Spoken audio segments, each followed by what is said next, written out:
Cleus Cassidy, aka Carnage, is one of Spider-Man's most deadly and merciless enemies, a serial killer who takes pleasure in butchering the innocent. But what if it wasn't a fantasy? What if Carnage existed? How would the public react? What would the world be like? How I see it, the world would be run by fear and horror, with this monstrous murderer running free, and with the symbiote making Cleus Cassidy even more dangerous. People would even go to the point of committing suicide to avoid being butchered to death by Carnage. Terrorism would be at its highest, as Carnage is death, chaos, destruction. It took the combination of Spider-Man and Venom to beat him. He was capable of overpowering them with ease. The thing that makes Carnage so dangerous is his lack of remorse or value in human lives. When Cleus became Carnage, he became the ultimate killing machine. There was a crossover at one point where him and the Joker teamed up to defeat both Spider-Man and Batman. However, their alliance was severed due to Cleus Cassidy, aka Carnage's twisted philosophy, believing that death and destruction without law, people can do basically whatever they want, including murdering, slaughtering, or even just flat out butchering people for the sake of it. Criticizing the clown, calling him weak, that truly shows that Carnage is without a doubt is more of a killer than anything else, and not just a simple-minded tool for the Joker to use. Criticizing him of his philosophy, with the addition, even to the point of scaring the Joker at one point, knowing that Carnage is not just some simple-minded drone thug he could simply use to better his advantage.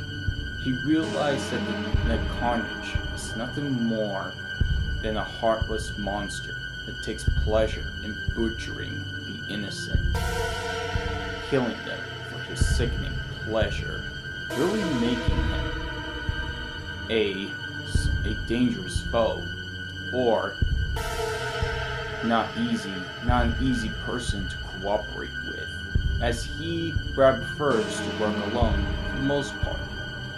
He even at one point tried to start his own group, but with the disgust of his so-called son, which was apparently a four-armed Spider-Man clone, which he apparently kicked off the building after beating him to death.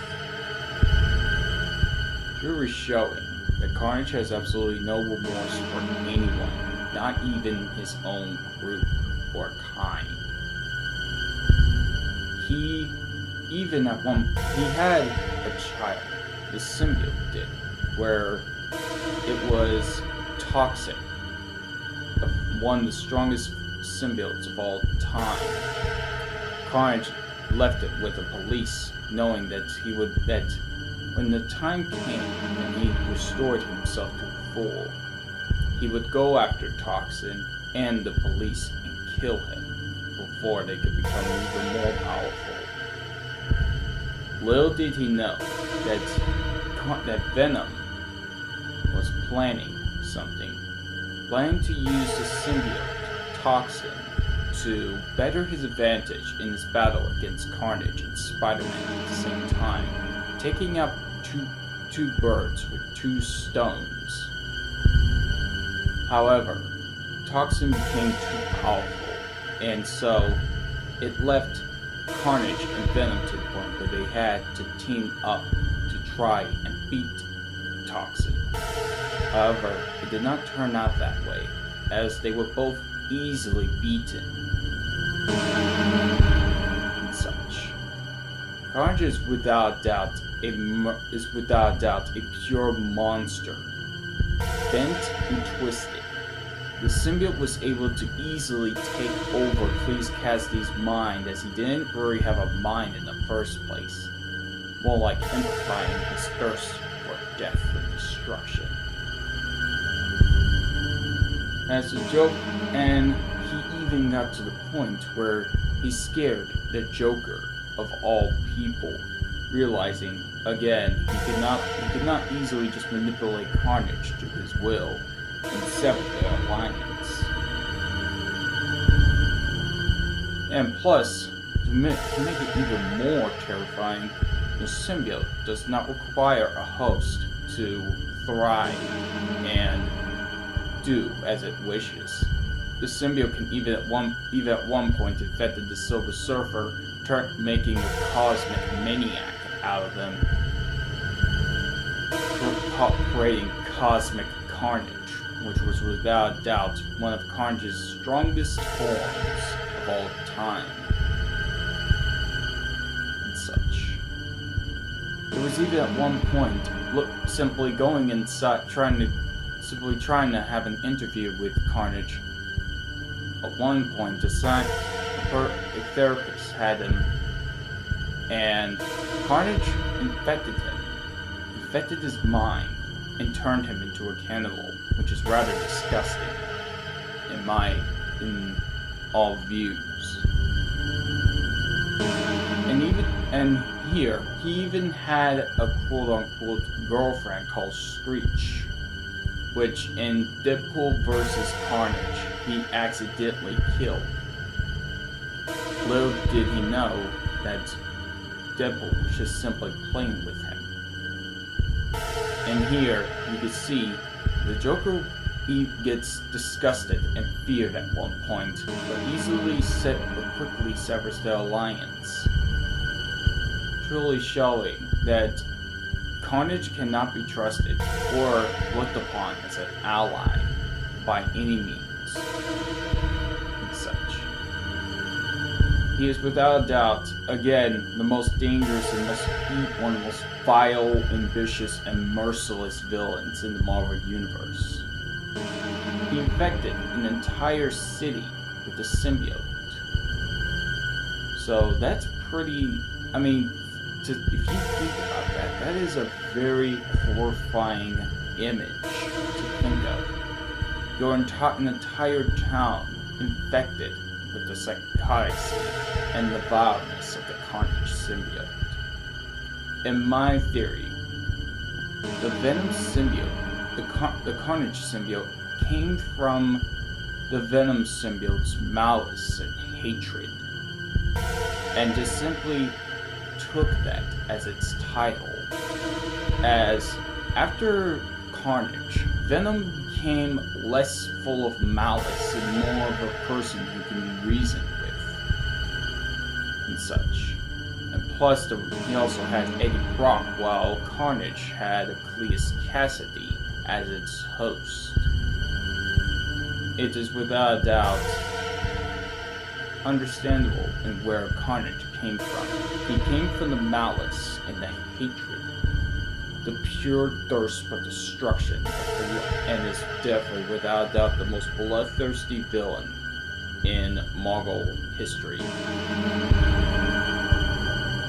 Politics would be terrified. Democrats would be terrified, wondering if they were next on Carnage's killing list. The very idea of this is very terrifying. The Joker even eventually realized that Carnage himself is a monster of pure destruction. Even police would be on high lookout for this creature. Police would be armed, civilians would be terrified, that they might be the next to die by the hands of Carnage. He is a fan favorite, but meeting him in person will be a different subject all around. He has done a lot in the comics, even to the point of even releasing Cthon, who's basically supposed to be like the symbiote god and such. Not to mention, at one point, he infected Mary Jane's and Peter Parker's daughter's child with the symbiote. And he just mildly just sat back and just enjoyed the show. I'm surprised he didn't have any popcorn or anything like that. He has done a lot to really make himself a force of destruction and death. The Carnage symbiote itself is very twisted and maniacal, showing absolutely no remorse for any human lives, and with Cleus Cassidy behind it, makes this creature all the more dangerous and a threat to be taken very seriously.